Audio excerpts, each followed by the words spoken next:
Manusia diciptakan untuk terus bergerak.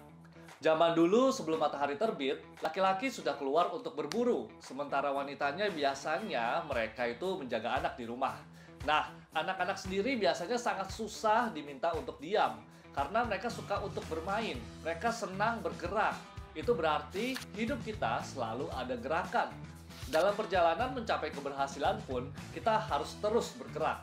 Mari kita bahas lebih dalam lagi di Creators Mind.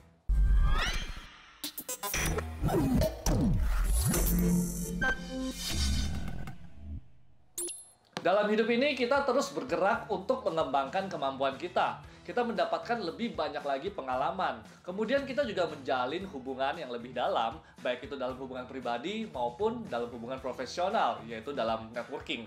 Nah, kita juga mengikuti kemajuan zaman dan teknologi.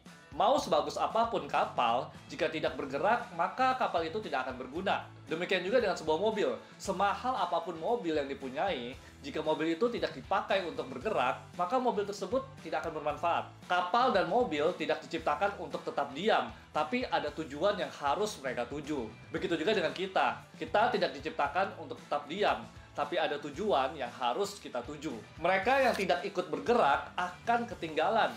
Banyak usaha-usaha yang pada awalnya melesat tinggi, namun karena mereka tidak terus bergerak mengikuti kemajuan zaman, mereka akhirnya malah bangkrut. Nah, dalam pergerakan ini, jika kita terus konsisten dan komitmen, biasanya kita akan menemukan momentum kita, di mana kita akhirnya mencapai apa yang ditargetkan. Seorang pembuat konten tidak tiba-tiba menjadi terkenal karena satu atau dua konten, tapi ada konsistensi yang membuat dia terus menghasilkan konten-konten yang pada akhirnya dikenali orang-orang. Itulah momentumnya. Nah, bagaimana sih supaya kita bisa menjadi lebih dekat dengan momentum ini? Pertama, kita bisa dengan memulainya. Lakukan dari hal yang kecil selangkah demi selangkah. Merencanakan boleh, tapi jangan terlalu banyak berpikir sampai akhirnya kita tidak memulai. Jangan biarkan perfeksionisme kita menghalangi pergerakan kita. Nah, yang kedua, hadiahi dengan bijak. Ketika mencapai sesuatu, kita berhak untuk menghadiahi diri kita sendiri. Namun, ini harus dengan bijak.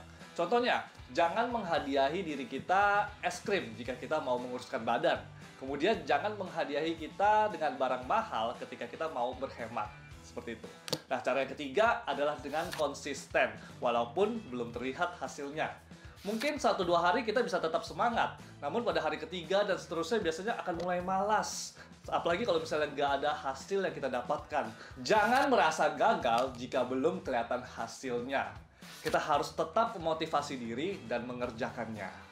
Saat kita terus bergerak, maka akan terjadi efek snowball atau bola salju. Nah, bola salju yang kecil, jika terus berguling turun ke bawah, akan menjadi semakin besar dan besar.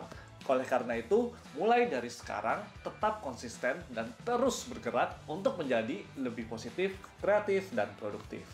Terima kasih sudah mendengarkan. Jangan ragu untuk membagikan ke teman-teman kalian jika apa yang saya sampaikan ini kalian merasa bermanfaat untuk yang lain. Selamat mencoba! Thank you.